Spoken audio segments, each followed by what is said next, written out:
Food amazes me. I'm not talking about the kind of naturally occurring food you can just yank off a tree or run down on the highway. I'm talking about the kind of food people make by mixing things together in a test kitchen or laboratory.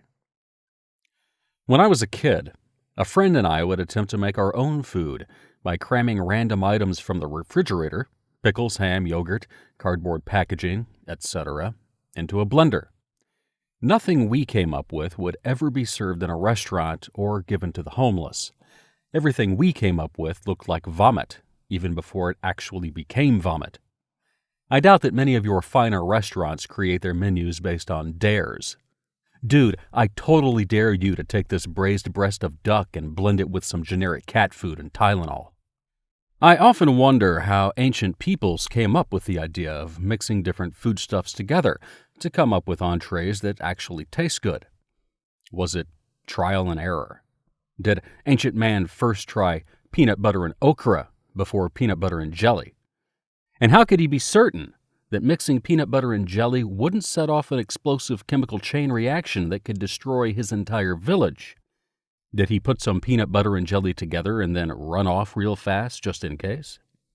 Because my wife and I are fairly health conscious with our eating, our diet consists mainly of food yanked from trees and chicken. This sometimes causes mental problems with me because I once enjoyed the many varieties of scientifically created foods you find boxed in many supermarkets, and I will occasionally yearn for Totino's pizza, Wolf Brand chili, or some other fabrication of food-like chemicals. When window shopping for these items, I am ever amazed at what food engineers are able to concoct in their secret underground laboratories. Here are some of the more astounding creations I've recently noticed. Frozen toast. That's right, frozen frickin' toast. Genius.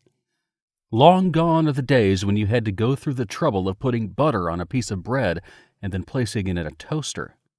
Now, all you have to do is open your box of frozen toast, gnaw through the impenetrable plastic bag made of space shuttle shielding inside the box to actually get at the frozen toast, put the frozen toast in a microwave, or toaster if you're old-fashioned, reseal your unused frozen toast properly so as to guard against freezer burn, and enjoy. Hot dogs with cheese in the middle. I'm not sure what sort of fantastic beasts the hot dog companies are getting their pancreases and sphincters from nowadays, but apparently these animals are full of gooey cheese. Thank you, God. Microwave ice cream. Excuse me while my head explodes. I'd like to see Stephen Hawking mathematize his way out of this paradox. Children's breakfast cereals. All of them. Children's breakfast cereals are not of this earth. Save some money. Just buy a 2-pound bag of sugar and some food coloring. Gigantic avocados.